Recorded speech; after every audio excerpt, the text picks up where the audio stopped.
Here's what's coming up on your horizon.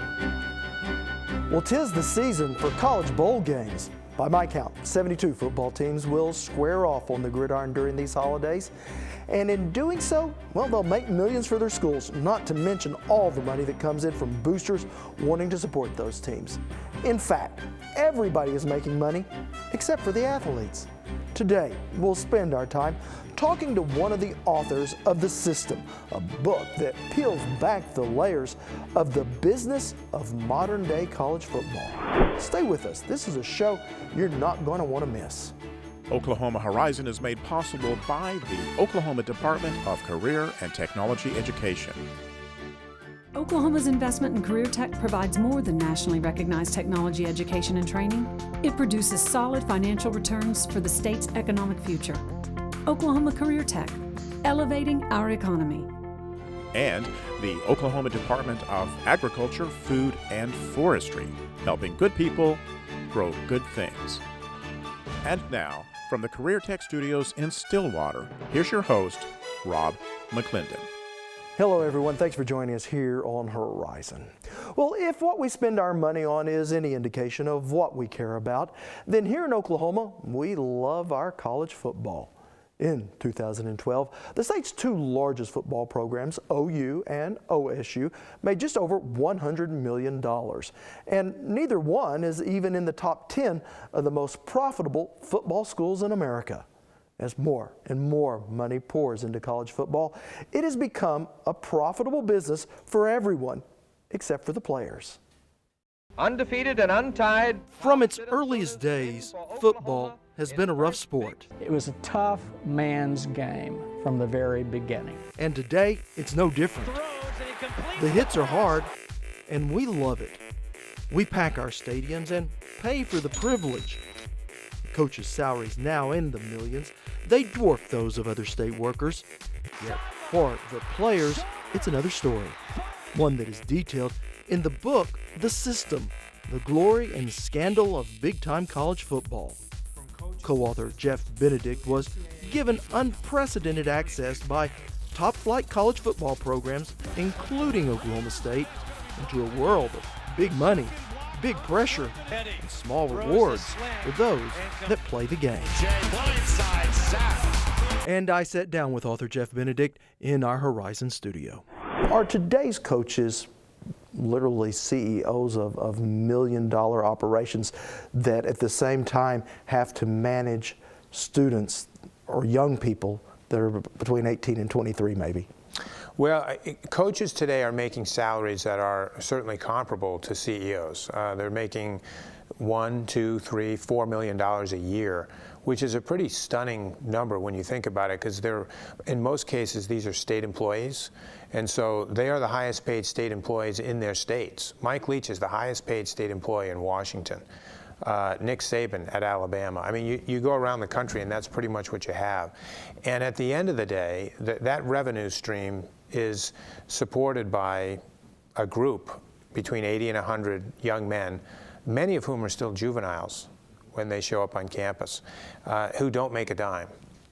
And yet they're the bulwark of the money that flows not only to the coach and all of his assistants who are making $500,000 a year or whatever they're making, but the athletic director and all the other people in the system, ESPN, Nike Apparel, Under Armour, all these different individuals and corporations are making millions and billions of dollars, and the guys who are most responsible for that money are not allowed to even take $10 for an autograph. And so it's a really unusual system that's unlike any other business model in America. Help us understand what a student-athlete's day is like. A student-athlete's day is far more demanding than the day of a professional football player in the NFL, or a basketball player in the NBA, or a Major League Baseball player. These kids, they get up very early. People have this vision of football players laying around in bed till 10 o'clock and skipping classes and all this stuff. It's not like that today. College football players are given very regimented schedules, down to the minute. If it's a school day, meaning they have classes, then they get up early and they have meals. They have classes that are tightly structured. They have study period where they meet with tutors. All of this is scheduled in. They meet with a trainer, they meet with a conditioner, sometimes they meet with a therapist for stretching and manipulating the muscles that are, that they may have some slight injuries with. They have team meetings that they go to. The team lunch is in there somewhere, but team meetings in the afternoon. The meetings are usually a predicate to practice, then practice, and then night meal. I mean, by the time these guys get to the evening hours when they're supposed to study, they're pretty much exhausted. Now, this is on a school day. If it's a day when it's not classes and it's just football prep day, like they're traveling or it's a game day, the things that, I mean, they're literally given a schedule that is like 6:32, be here, 6:37 here. It's so regimented and so minute to minute. Their time is not their own. And the other thing that people don't realize about college football players is when the season ends, people think, okay, the season's over now, the bowl game is played, now it's January. Well, now they have some downtime because football season doesn't start again until August. The truth of the matter is football season never ends. We followed some kids for our book through the year, and one of the players we followed, a linebacker at Brigham Young University, who's an All-American this year, went home 4 days out of 365 days the year we followed him, and those 4 days were around Christmas time. And he only lives in Reno. He goes to school in Provo, Utah. That's not like he's going because he's got a long way to go. It's because his time is not his own. Now, if he was in the NFL, he'd have way more time to travel and himself and to not be in the weight room or to, not be on the field hitting people. They are controlled from the minute they sign their letter of intent to come to school till they leave after 4 years. They're owned, and their time is not theirs. And a college football player his body will take more of a beating in a year than an NFL player takes in a year. Now, the NFL players, when they hit, it's bigger, stronger, faster guys, no question about it. But they're not having as much physical contact on a day-to-day basis as a college football player. And for this, there is little compensation. I mean, back in my day, there was something called laundry money. What are they compensated like now? Well, they get an education, which is something. Depending on where you go to school, that has a value that ranges between $15,000 and $40,000 a year for a degree, toward a degree, and they get room, and they get board. So they get their meals and a place to live. That's what they get. And some people will argue that that's fair and appropriate because they're amateurs and this is a pretty good trade-off. And those are people who either don't really understand the system or they're just not really, I think, looking at all of the other ramifications that go into being these rules were set up when the college football game was a lot different than it is today. I mean, when these rules were established, college football players, it wasn't a career, it wasn't a business, it wasn't a year-round proposition. It wasn't nearly as physically demanding as it is today. And so I think the rules are antiquated. The trade-off is no longer fair and appropriate, and there's got to be changes to the way we compensate players who make this commitment. There's no other sport in college that's equivalent to what a college football player is expected to do. Not the golf team, not the tennis team, not the baseball team, not the basketball team. Not saying those kids don't work hard, not saying there aren't demands on those players, but for one thing, no one can argue with the fact that the injury rate and the wreckage to the body is off the charts for football players compared to all the other sports. There's no, I don't know anyone who will argue the other side of that. And that's one of the things that I think is overlooked in this compensation debate. Everyone just talks about, well, should we pay players? You know what? You can argue about that all day long. I think what shouldn't be argued about is when these players leave the university after 4 years, over 99% of them will never earn a dime employed as professional football players. So what they've been doing at the university for 4 years is not going to translate into a job for them in that sector. There's just a fraction, less than 1%, that are actually going to earn money as football players. But everybody who's played college football, all 100% of them, will have physical ramifications for what they did for 4 years. And in fact, it's the practice players and the players who see the field the least who have the most damage to their bodies when they leave here. And then they have to pay for the medication, the therapy, the treatment, and the physical damage that's caused by this game is on them when they leave. And there's real dollar signs attached to that. And so if you're one of those guys that said, well, we shouldn't pay players while they're here, okay, fine. Don't do that. But when they leave, you ought to take care of all the medical costs that are going to ride with these guys for who knows how long. They shouldn't have to foot that bill because they can't. A lot of these guys are going to have a very low chance of getting the kind of job that's going to afford them the kind of health care coverage that they need. And all of that damage is caused by what goes on the practice field on the game day here. And so I think you've got to look at those things and stop just limiting the debate to should we pay these players. So when we return, we'll take a look at both money and academics in the system.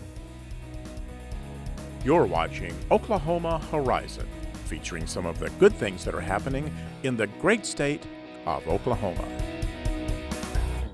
So Jeff, just how much money are we talking about in modern day college athletics? Well, it's a billion-dollar industry. And the reason there's so much money in the system now is there's two primary contributors. One is Nike, and they're the lesser of the two. But Nike has changed college football by apparel, meaning they not only outfit most of the programs in college football, Under Armour is in there as well, but Nike's the big one. But they not only outfit all the teams, so you see the changing uniforms and the colors and all that, which is great, but on top of that, and much bigger for Nike, is that they now stock all of the campus stores that sell the apparel that everybody's buying and wearing all over the place. The sweatshirts, the caps, the pants, the shirts, it just goes on and on and on. This is all Nike. And so it's become a branding instrument, the use and wear of all these colors. So Oregon started all this with the multicolored stuff. But that's become a very cool, hip thing to wear. And it's made that Oregon brand go all over the country. Everybody now recognizes it as these green and gold colors. That's Oregon. Well, that pattern has now flown to universities all. Oklahoma State does the same thing with the ever-changing uniform colors. When you do that with your uniform, that means you can sell 5 different colored Oklahoma State University sweatshirts instead of 1. It's not just orange. Now we got 5 shades. So Nike's one thing. Then much, much bigger as you get ESPN. The television money that's come into the game has changed college football forever. You think about simple things like now there are college football games on Thursday nights. Thursday is the middle of an academic week. When ESPN comes to town because you're on Thursday night, they shut the campus down. By noon on Thursday, on that campus, there are no classes. Parking lots are blocked off. You know, ESPN controls what happens on that campus. It's just changed the dynamics so much, and it's enabled teams in conferences that normally never get on television. So the teams that are ranked 5th and 6th in the conference, they can be on national TV every week now, because there's individual networks within the conferences, and ESPN has spread out the game menu enough that Thursday night, Friday, and then Saturday they space them from 12 to 4 to 8. And if you're on the West Coast, there's even one more game. That television money is what's driving the what I call building boom on campuses, where stadiums are going up, or stadiums are being torn down and rebuilt, where football facilities are being expanded. There's all kinds of construction going on, and the ESPN money is the catalyst for that. So all of these things, the apparel, the television deals, they've turned college football into a mega business that it was not 15 years ago. So once again, your original point is everybody's making money except the student athlete. Yeah, except the student athlete. It's kind of when you look at the NCAA behavior in recent years, when you drop the hammer on some kids because they had tattoos that were paid for by somebody else, or because you have a high-profile player who signed some autographs and he's accused of maybe getting a payment for signing his name on some stuff. Now, of course, if a pro player does that, nobody even thinks twice of it, right? And I wonder why, this is such a big deal now with these players. When you think about a quarterback who's responsible for a university making arguably hundreds of millions of dollars, and he gets in trouble because he might take 100 for signing his name on something. In any other place in America, no one would think twice about that. But because he's a college athlete, that's a bad thing. I think that just shows you how the regulatory process for the NCAA is way out of line with what's actually going on the ground right now. And there's a lot of places where you can see they've got to either catch up or change. Who runs the NCAA? Well, here's a great thing. Recently, while we were writing the book, the president of the NCAA, who everybody thinks runs the NCAA, right? The president of the NCAA, Mark Emmert, said he didn't know where this was all headed, meaning college football and the money and the direction of the sport. No idea where this is all headed. If the commissioner of the NFL or the commissioner of Major League Baseball or of the NBA made a statement like that, the next day he would not be the commissioner. Mm-hmm. If the commissioner doesn't know where the league is headed, you can't run the league. And it just shows you that the president of the NCAA is not really running this. This is a train without a conductor. And it's a fast-moving train with a lot of people on it and a lot of money in it. And it doesn't really have a leader. It really doesn't have someone who's directing where we're going. Mm-hmm. And I think that nobody really knows, where this is ultimately headed, because we got a playoff system that starts next year. Mm-hmm. The amount of money pouring into the system is increasing by the year in big ways. And whether this is good for kids who play college football or not, I don't know. I mean, I tend to think that it's good if you're in this for the business element, mm-hmm. and you're one of the people profiting from it. This is fantastic. Mm-hmm. But if you're a player and you're not going to go to the NFL, I don't know. Talking about academics, typically football players have some of the lowest graduation rates. Black football players have even lower graduation rates. And in our economy, where having a degree, or maybe more importantly a skill set that you can apply a trade with, a lot of these athletes don't have the time to even get the education that is offered to the other students that run that university. Yeah, and I think that speaks to why the old argument for, well, they're getting a free education and they're getting the room and board, that's the trade-off for playing. That's actually not even fair anymore, because we cited a study in our book that shows that now for the first time, college football players are now spending more time on football-related activities per day than they are on academic-related activities in a day. That's a new thing. That's for the first time. That's a shift that suggests that the trade-off that we've been operating under, free education in exchange for the opportunity to play football, maybe isn't such a good trade-off anymore. And that's what I mean when I say that's the old model. Because, yeah, they're in school, but how much of an education are they actually getting? Like, what is the quality of that education? Is it something they will be able to transition into a job when they leave the university? Because they're not going to the NFL. So can they actually, are they employable? Gainfully employable because of their education experience? And for a lot of these guys, the answer is no, they're not. They may not have a degree. Yes, they were there for 4 years, but they haven't graduated. Or what they have a degree in is general studies or some other, thing that they can't translate into employment, so they end up being a security guard at the warehouse, or they're washing cars, or they're working at a Cineplex, selling tickets to movies. If you think about so that's what they got. That's not, now you go, now that's really not fair. And I think that's why you've got these arguments that are going on right now about whether to compensate players. It's all on the surface, and it's all holding on to these old cliches. Well, they're getting a free education.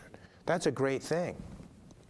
Yeah, it's a great thing if they can actually get a real education, a real degree like students but they can't, because the other students that are in school actually get to go to school. They're not expected to spend 12 hours a day in meetings and film sessions and therapy in a hot tub with a doctor, doing all this other stuff, not to mention traveling as much as they do. I mean, how much time can you really spend on academics when you're playing a road game on a Thursday night in another state? I mean, how much studying is getting done that week? What is the role that college presidents need to play in talking about the system? Well, if college presidents were really serious about fixing the system, and I'm not suggesting it can all be fixed, because I think a lot of this is beyond fixing, but if the college presidents were serious about improving the situation for student athletes who play football, they're the ones who really have the power at the level of the NCAA. The NCAA really ultimately does answer to the presidents of the universities, but the presidents are just sailing along. This is one of those things where they plug their nose. The system works for them. It does work for them. So they plug their nose, they plug their ears, and they shield their eyes, because a lot of what goes on here, they don't really want to know what's going on here. And we haven't even talked about concussions and brain damage and all the other ramifications of this sport, but there's a lot of things that they know are kind of ugly. And they know it's the exception, but it's also the front porch for the university. The college football programs are often the biggest marketing tool that the universities have. They're the reason that thousands of people are wearing the university's colors and apparel all over the country. It's football. It's football that brings the television revenue. It's football that fills the campus on Saturdays. It's the thing, and they know that. They don't necessarily like it, but they know that's the way the world is today. And so there isn't really a lot of presidents that are interested in standing and going, you know what, we have got to reform some of this. They're just riding along. Are they leaving themselves vulnerable? I mean, we've seen the lawsuits about image and who owns the image of the players, but also in, some recent lawsuits about concussions that you mentioned. Yeah, I think that the concussion thing is a huge, that thing is going to get bigger and bigger as the awareness grows and the injuries increase. And the injuries are going to increase. They're not going to decrease with helmet design and all this stuff. That's the reason the injuries are going to increase, is because players are getting faster, they're getting stronger, they're getting bigger, they're hitting harder and harder. So you can all day long change rules about you can't hit below, above the neck, and the helmet is being re-engineered. That doesn't matter. In this game, where you have 22 men on the field at a time running full speed, there are going to be hits to the head. They may not be on purpose, but they're going to happen. There are going to be players that continue to get concussions and serious trauma to the body. And as the awareness continues to grow and the studies expand and more brains are studied, it's going to get more and more uncomfortable for people to cheer for this, because we're used to seeing games stop every week. We watch the game stop because someone takes a hit that requires the medical personnel to take the field, and we all get quiet and we all watch and we stand there. We wait till he gets on the stretcher, and then when they wheel him off, we all cheer, and then we play on. The polite clap. Yes. We play on, and until it happens again. And I think that that's probably going to be one area where college presidents, what you worry about is the individual liability of an institution if you don't treat a player properly. And when lawsuits start to turn away from the NCAA, right now it's all being directed at this amorphous body in Indianapolis. But if lawsuits start to get turned and the dial now focuses at a university, at a medical staff, that's when things will get really dicey, because that's not only costly, but from a public relations standpoint, it's very ugly, and it could be the future. So if there ever is to be any real change, and you're not very confident about it, does it come down to us, the viewer that watch the game that the advertisers pay for, and that money basically gets filtered back to the institutions? Well, we as Americans love football, and we tune in, and we love to watch the spectacle of it all. Frankly, people love the hits. They love the speed. It's a game that has a lot of violence in it, but it's controlled violence. It's legalized violence. It's the one place where you can go and you can hit someone as hard as you possibly can, and it's considered a good thing. And people like to watch it. The television rating numbers are off the charts.